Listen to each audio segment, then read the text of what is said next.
माजी पोलीस आयुक्त संजय पांडे निवडणुकीच्या मैदानात उतरणार आहेत। उत्तर मध्य मुंबईमधून अपक्ष निवडणूक लढण्याची शक्यता आहे। स्थानिक रहिवाशांनी निवडणूक लढवण्याची विनंती केल्याची माहिती मिळते। महाविकास आघाडी सरकारच्या काळात संजय पांडे मुंबई पोलीस आयुक्त तसेच महाराष्ट्राचे पोलीस महासंचालक देखील होते।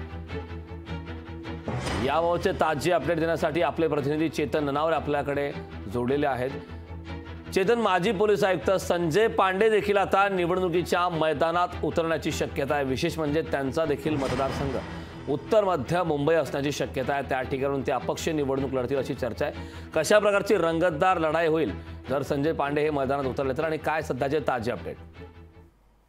निश्चितच एकंदरीतच पांडे यांच्याकडून दावा केला जातोय की स्थानिक रहिवाशांनी त्यांना या ठिकाणी निवडणुकीत उभे राहण्याची विनंती केलेली होती। या उलट पांडे महाविकास आघाडीच्या सरकारमध्ये आपल्याला माहितीच असेल की एकंदरीत पोलीस महासंचालक, मुंबईचे पोलीस आयुक्त अशा वेगवेगळ्या जबाबदाऱ्या त्यांनी पार पडल्या होत्या।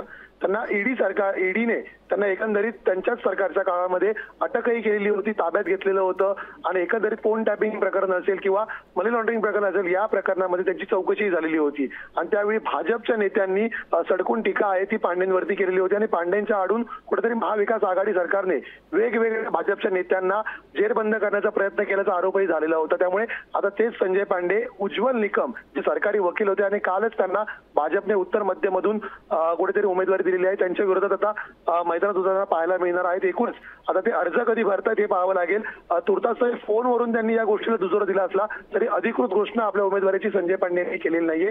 त्यामुळे एकूणच संजय पांडे मैदानात उतरल्यावरती निकम विरोधात पांडे अर्थात सरकारी वकील विरोधात एक सरकारी पोलीस अधिकारी निवृत्त अशा सामना हा रंगताना पाहायला मिळेल। करण, नक्की चेतन, या ठिकाणी माजी पोलीस आयुक्त संजय पांडे जर मैदानात उतरले तर या ठिकाणची या मतदारसंघातली लढत आणखीन रंगतदार होण्याची शक्यता आहे। खूप खूप धन्यवाद या सविस्तर अशा माहितीबद्दल।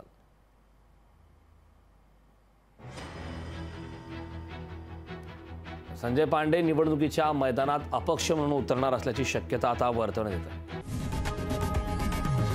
लोकशाही मराठी ऐका, पहा, जागरूक रहा।